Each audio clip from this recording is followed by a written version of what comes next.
Hey guys, welcome back to the channel. I am in Oakdale Cemetery in Wilmington, North Carolina, and just take a look around behind me. This is a wonderful cemetery, one of my favorites. It's probably my favorite cemetery in the area. Can you have a favorite cemetery? Yeah, sure, why not? It is located right off of Market Street, and it was established in the 1800s. It was put here on about 65 acres of land, and it was built, I would say, in the 1800s. I'm sorry, I don't know the exact year, but it was 1800s, and it was established by prominent members in Wilmington, very prominent. And it was designed with pathways and walkways, and there was trees, and there still is, but it has trees and flowers and blooming, and it's kind of reminds you of those days when a cemetery was kind of like a park, and you could sort of hang out in it, and you'd have picnics, and it wasn't looked at a place just to bury people and that was it, a grieving mourning place. It was a place to enjoy, and you can really enjoy walking through Oakdale. The monuments are gorgeous, and so much history, and there's a lot of famous graves here. A lot of graves with a lot of legends and lore and tales surrounding them. So let's talk about it. Oakdale is located at the end of 15th Street in Wilmington. So you'll turn off of Rankin Street and turn on 15th to the right and go straight down. It's in there's a residential, there's a lot of houses and stuff, but it's at the end of that, and you'll see the entrance. There's brick columns, and it'll say Oakdale. And the office to the cemetery is on the right, and you can get a map, which I highly suggest you to get a map of the cemetery so you can hit some of the more well-known sites if you want. But let me show you some of these beautiful monuments here. Look at the detail.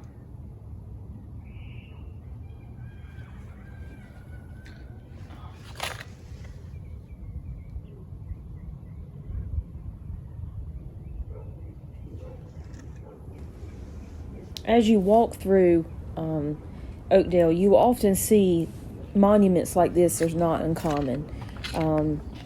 There's a lot of large volume, just large size monuments and statues that have been put up in memory of people's loved ones.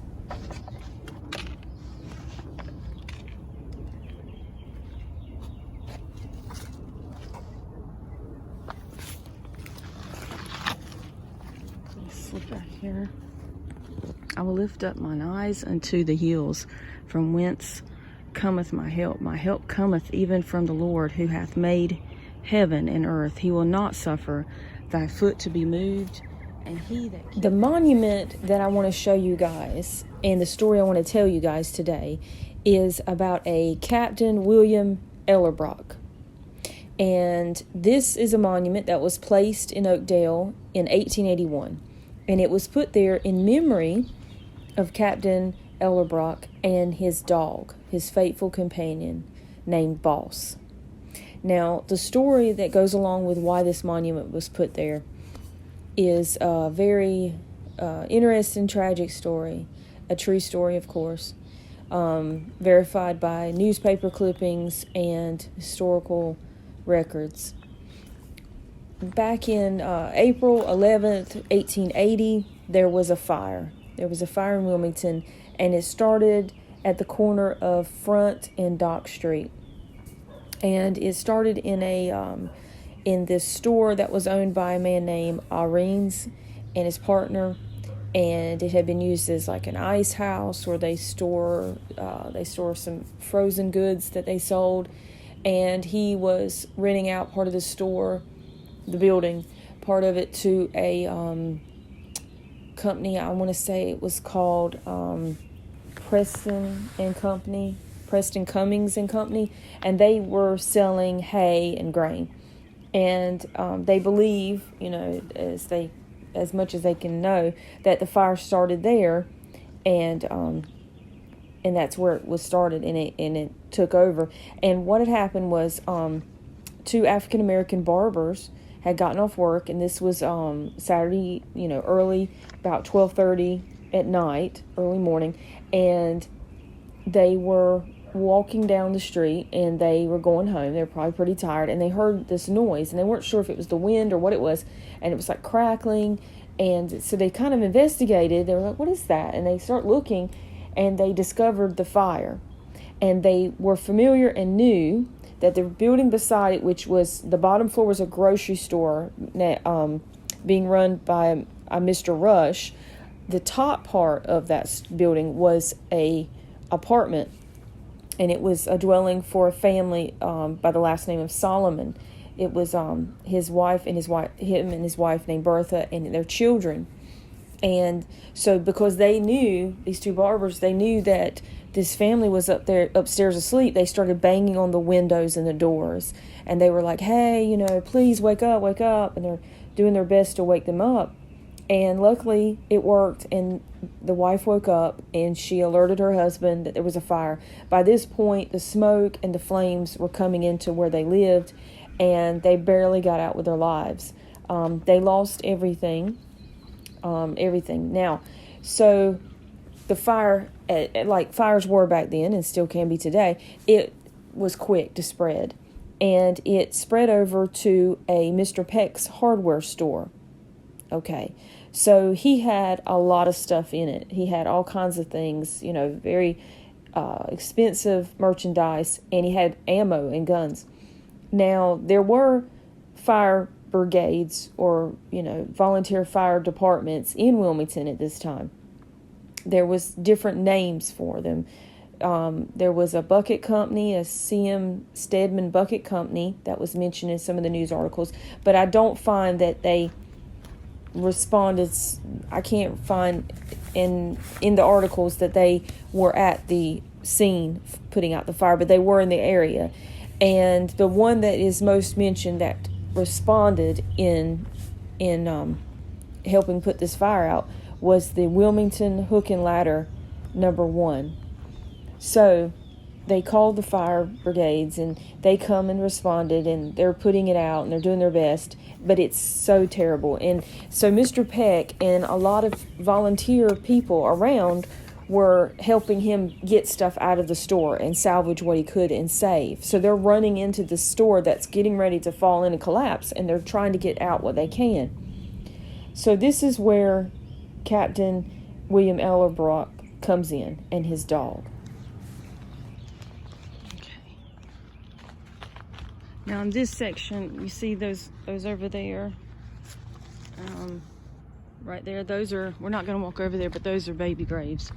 That's all children that she lost. I remember that part. And there's a lot of, these are Goss. You've seen me, if you've watched my videos, I did some on the Goss family, the Goss tomb. That is some relation to the Goss family.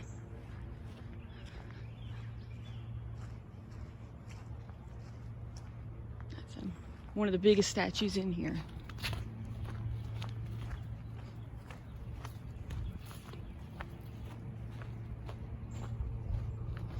I love the fencing. So, who was Captain William Ellerbrock? Well, he was a German immigrant. He had came over, and he was about, at this time in 1880, he was 24 years old, and he wasn't married. He was originally from Hamburg, Germany, and his parents still lived there. He came over, and he was living with his uncle. His uncle's name was Captain Lieberman. And he he acted as a father figure to Captain Ellerbrock. And he taught him how to be a tugboat captain, which is the job that Captain Ellerbrock was doing.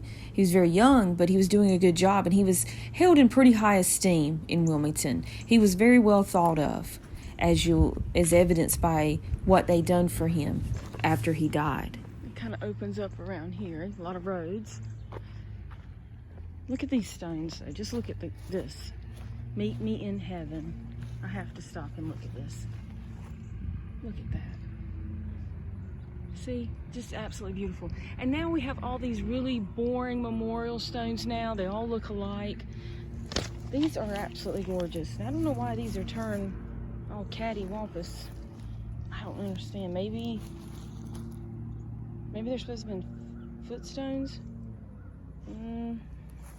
This one's got music on it. I don't know. That's kind of weird. Kind of strange, but okay.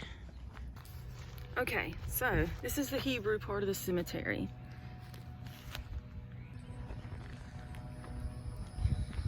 And this little gate right here. That we will go in.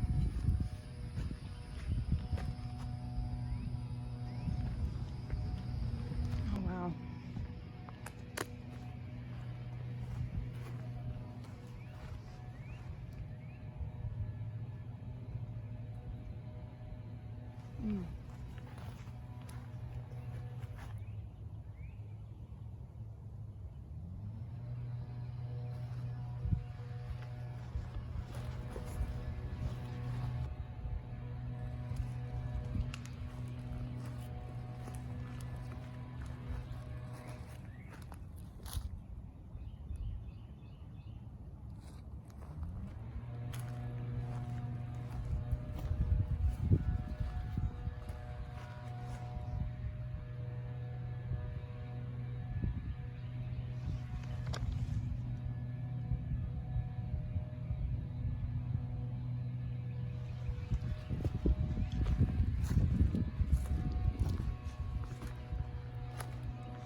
Tribe of Levi.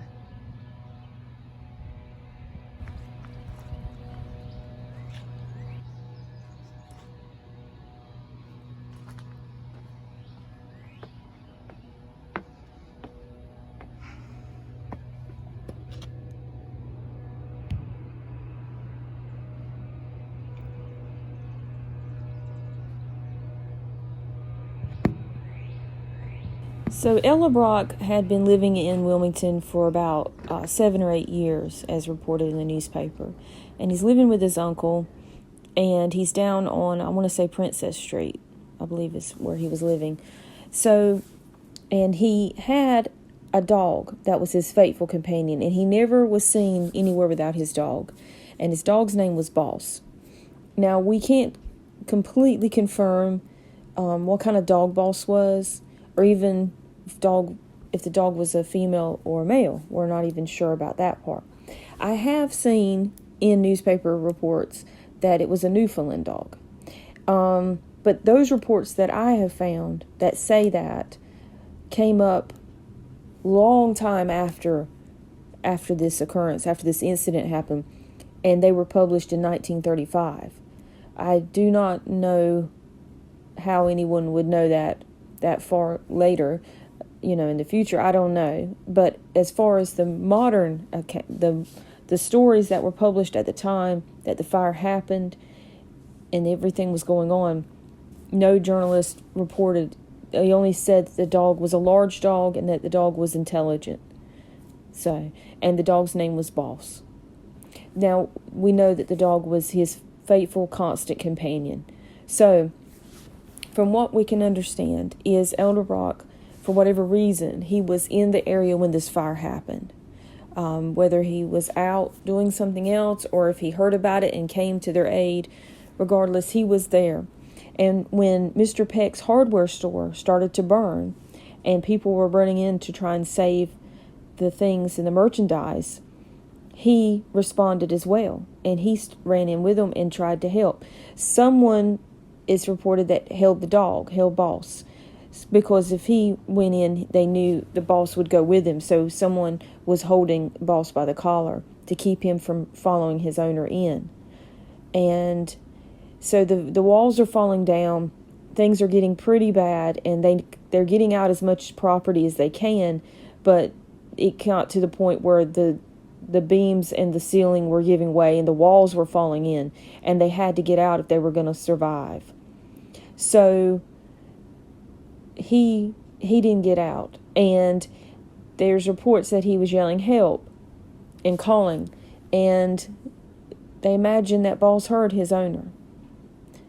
If you call for a dog and that dog loves you, that dog's going to come.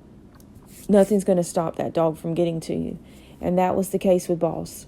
Nothing was going to stop Boss from getting to Captain Ellerbrock in his time of need.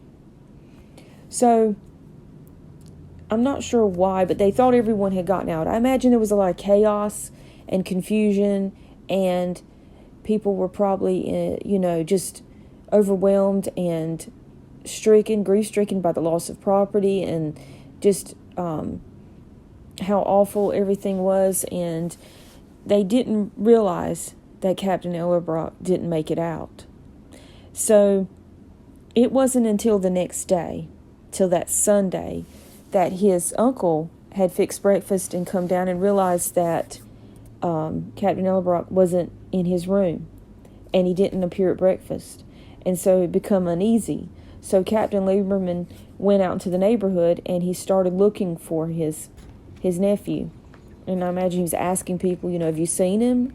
And somebody finally said, could he have been left in the ruins? Could he have been part of the people who were trying to salvage, the volunteer salvagers that were trying to get things out? Could he have perished in there? So they began to look through the ruins to try and find out. It was around 11 in the morning or before noon or so that they did discover Captain Ellerbrock's body left in the ruins. He was under some beams and burnt debris, and upon finding him, they pushed it off, and they discovered his body completely, frightfully burned, up to his knees on his legs, gone. He most likely had been caught between the counter where he had been, and maybe a wall had fell in on him, and he couldn't get out. Most likely his cries for help were what spurred Boss to answer, and the dog was found in the fire remains with his owner. He was at his feet, and what was so moving, and by those who discovered it and heard the story still to this day, was the fact that a scrap of cloth from Captain Ellerbrock's coat was still in the dog's mouth, where he had done his best to drag his owner out of the burning building. This is the monument that was erected by the citizens of Wilmington in memory of Captain William Ellerbrock and his faithful companion, Boss. The money that was raised to put this up, there was $50 donated by the Wilmington Hook and Ladder Company No. 1, which in today's money would translate to over $1,000, and the Christian Association of St. Paul's Evangelical Lutheran Church had a committee, and they contributed. So, and then there was just public citizens, and as you see, they have engraved there the image of the dog, and it says "Faithful unto death." There was an inquest done after the fire, and they asked witnesses and questioned them about what had happened, and they documented all that. And there were other people who were injured in the fire. No one else died, but they were burned on their hands and face and head trying to salvage what they could out of the hardware store. So there were other injuries. But this really, this concludes the story of Captain Ellerbrock and Boss. A tragic end for such a young man that meant so much to the community and his dog, but it is a story of friendship and love and dedication. And so I hope you can take that away from it. Thank you for listening. Thank you for subscribing and sharing. I appreciate all of you. And always keep seeking. Okay, guys, so Bye. I'm getting out of here. I've walked around for hours, and I've enjoyed it. I've sweated. It's been so hot out there. I don't care what the thermometer says. It felt like 85. But anyway, I enjoyed it. Loved it. 10 out of 10 would recommend again. Now, I will probably be back again. If you guys want to do a walking tour, historical walking tour of Oakdale Cemetery, I know that they're getting ready to do another one on June 17th. Here I'm giving them a plug. No one's asked me to. I'm not sponsored. please. But it's going to be from 10 a.m. to 12 noon. So 2 hours. I would recommend make sure your camera's charged so you can take pictures and videos, and bring some water because it was hot out here today. It is, according to, it says, that ain't right, 70 degrees. It felt like 85. I mean, of course, I'm not used to the sun. I don't get out in the sun. I don't like the beach. I don't like anything like that. I've lived here all my life. I lived at the beach. Not a beach fan. Just not for me. But it felt hot out there walking around sweating, but I don't care. I enjoyed it, loved it. And I will put a link to their website, to Oakdale Cemetery's website, in the description so you guys can go and look at the site. And it has so much information on it. It has details about different famous, well-known grave sites and people that are buried here. I didn't even make it to David Brinkley's grave. So if you haven't, like the video, subscribe to the channel. I hope you have already. And I thank you for all your support. Keep seeking. Bye, guys.